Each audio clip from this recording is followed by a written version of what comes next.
એક નાનકડા ગામમાં પિયુષ નામનો એક નાનો છોકરો રહેતો હતો. પિયુષ બહુ નાનો હતો, પાતળો અને શાંત સ્વભાવનો. ગામના બધા બાળકો ક્રિકેટ રમતા, કૂદકા મારતા, પણ પિયુષ હંમેશા બાજુમાં બેસી બધાને મદદ કરતો. પિયુષનું સપનું હતું, હું એક દિવસ સુપરહીરો બનીને બધાને બચાવીશ. પણ લોકો હસતા કહેતા, અરે પિયુષ, તું તો બહુ નાનો છે. પિયુષ દુઃખી થતો, પણ ક્યારેય હિંમત હારતો નહોતો. એક દિવસ ગામ પાસેના જંગલમાં પિયુષ લાકડા લેવા ગયો. ત્યાં તેને એક જૂનું ઝગમગતું પથ્થર મળ્યું. પથ્થર હાથમાં લેતા જ તેજ પ્રકાશ થયો. અચાનક એક અવાજ આવ્યો, પિયુષ, તું દયાળુ અને હિંમતવાન છે. આ શક્તિ તને મળશે. પિયુષ ડરી ગયો, પણ પથ્થરને મજબૂત પકડી રાખ્યો.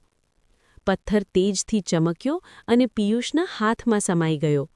ત્યારે પિયુષને લાગ્યું કે હવે તે બહુ ઝડપી દોડી શકે છે, ભારે વસ્તુ ઉઠાવી શકે છે અને કોઈને દુઃખમાં જોઈ શકતો નથી.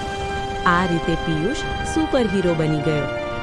એક દિવસ ગામમાં સમાચાર આવ્યા કે એક નાનું બાળક કૂવામાં પડી ગયું છે. બધા ડરી ગયા, પણ પિયુષ તરત દોડી આવ્યો. તે બોલ્યો, ચિંતા ન કરો, હું મદદ કરીશ. પિયુષે પોતાની સુપર શક્તિ વાપરી, કૂવામાં ઉતર્યો અને બાળકને સલામત બહાર લાવ્યો. બધા ગામવાળા ખુશ થઈ ગયા અને બોલ્યા, પિયુષ સાચો સુપરહીરો છે.